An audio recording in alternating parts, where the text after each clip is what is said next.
And greetings. Welcome to this week's Confidence Picks here on the channel. I'm Steve Deace alongside my co-host, never partner, the one and only Aaron McIntyre. Brother, it is good to see you. And let's get to it. Give us a rundown of where things stand on our picks contest heading into, what is it now, week 7? Indeed, yeah. You opened up a lead. This week. We had some divergent picks, and you took advantage. You hit every game, including your bonus pick, except for one, and that was USC over Minnesota. I missed my 3, 2, and 1 picks, USC over Minnesota, Rutgers over Nebraska, and Michigan over Washington, as well as my bonus pick of USC Minnesota over 51.5. Thought we'd see a little bit more scoring there. So you now open up a 10-point lead, 513 to 503, heading into week number 7. Here are your picks. So given how many games we pick, that shouldn't be that big of a lead. But after the last 2 years, It feels like it's like a massive lead. It is. So I'll probably blow it this entire week. All right, here we go. I'm going to go my my ultimate 7 points here on Maryland, coming off the bye at home against Northwestern in a must-win scenario for the Terps. I'm going to put 6 points on Illinois at home over the Purdue Boilermakers, who look like they were a complete hot mess, as we talked about on Bigger 10. I'm going to take Iowa, 5 points over Washington. Again, the cross-country travel. This is a 9 a.m. body clock kickoff for the Washington Huskies.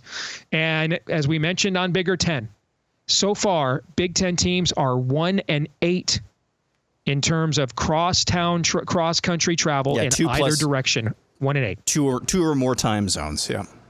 Yep. I'm going to put 4 on Ohio State over Oregon. I mean, from what I've seen, I think Ohio State is demonstrably better than Oregon. But Oregon is good enough, and that environment is something else. I should have said this on the main show yesterday. I think Ohio State's the best team in the country. I really do. I think it's very possible. I think so, too. Number 3, for my 3 points, I'm going to go Wisconsin. I think it's going to go on the road and get a rebound, kind of reset your season win over Rutgers on the road this week. So I'm going to take the Badgers there. I'm only putting 2 points on Penn State over USC. The situation just screams upset here. USC with its back against the wall. Again, we're into that multi-time zone, transcontinental travel here stat we keep talking about.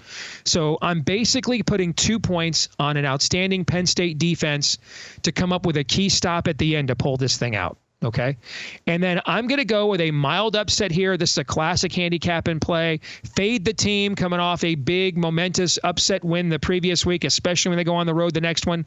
And I'm going to put 1 point on UCLA because, again, that transcontinental stat comes into play in this game as well. As for my bonus pick, my numbers, like of all the teams and all the games in the Big Ten this week, the most variance, even though the total has gone up 3 points from when I originally played this at 47, my numbers are saying that this is still a touchdown light. So I'm taking Penn State, USC to go over the 50 points in the Coliseum. That's my bonus pick this week. So like 30 to 24, something like that? Something like that, yep. All right, we have some differences in opinions. I've got Illinois over Purdue. To me, that is the most slam dunk game on the card this weekend. Illinois over Purdue at the 7 spot. I just, like I said yesterday, I'm kind of beside myself with how terrible Purdue looks. Like, embarrassingly bad. Like, I'm embarrassed for the Big Ten. Bad. 6, I've got Maryland over Northwestern. Northwestern, coming out of their bye, they were able to exploit some holes in Indiana's defense. I just think roster-wise, Maryland still has the stronger unit really on both sides of the ball. 5, I've got Rutgers over Wisconsin. I just trust Rutgers' identity over Wisconsin's still lack of one. Maybe it was a confidence booster over Purdue last week. Still, Purdue, like I said, is terrible. So I think that might be a little bit of fool's gold. I think Rutgers should be able to control the line of scrimmage both directions and probably slow this game, or speed the game up, I should say, shorten the game. 4, I've got Ohio State over Oregon, same spot where you have them ranked. Again, Ohio State, I just think they are the best team in the country. And I've watched good portions of multiple games from most of the top 10 teams, and they just look completely different, just built completely different than every other team that I've seen. 3, I've got Minnesota over UCLA, although I do not like the multiple time zone travel distance. This one, though, I believe, what time is this game? I think this is at 11 a.m. 11 a.m.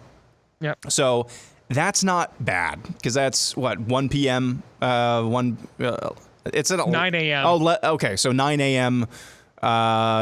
Local time. Is this at 11 a.m. Central time? Yep. So Okay. it's 9 a.m. Seattle time. Yeah, Yes. so that doesn't bother me as much for the earlier you go, the less impact I think it probably has. So that doesn't bother me as much, but still, for all the reasons that you stipulated, I'm a little bit shaky on that one. 2, I've got Washington over Iowa. Washington is just much more athletic offensively, speedy offensively than I really thought they would be coming into this season.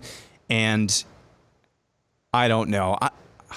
For some reason, I feel like this is kind of a turning point in Iowa's season. I just don't know where they are mentally. It's like I've never watched a Kirk Ferentz coached Iowa team before. Maybe I'm just being melodramatic, but they give me a lot more cause for pause than I had going into this game. And I think Washington could come out east and sneak one over on Iowa. It's a type of game where I feel like Iowa either wins by multiple scores or loses outright. Number 1, I've got USC over Penn State. Must win for USC. Penn State is traveling cross country again. We've made much about that. I just think that this game, USC, that offense, Lincoln Riley is still the quarterback whisperer. It's not like they've been awful. It's really not like they've been awful versus Michigan or Minnesota. I think they figure out a way to get things done against Penn State, and they will be able to come away with the victory. And my bonus bet, I've got Rutgers minus 2.5 over Wisconsin. Playing them at home, like I said, I trust Rutgers' identity versus Wisconsin's lack thereof, and I think they should be able to get the job done against the Badgers. All right, great stuff. We'll see if you can cut into that lead or I can expand it this week, because you're right, there is a lot of variance there.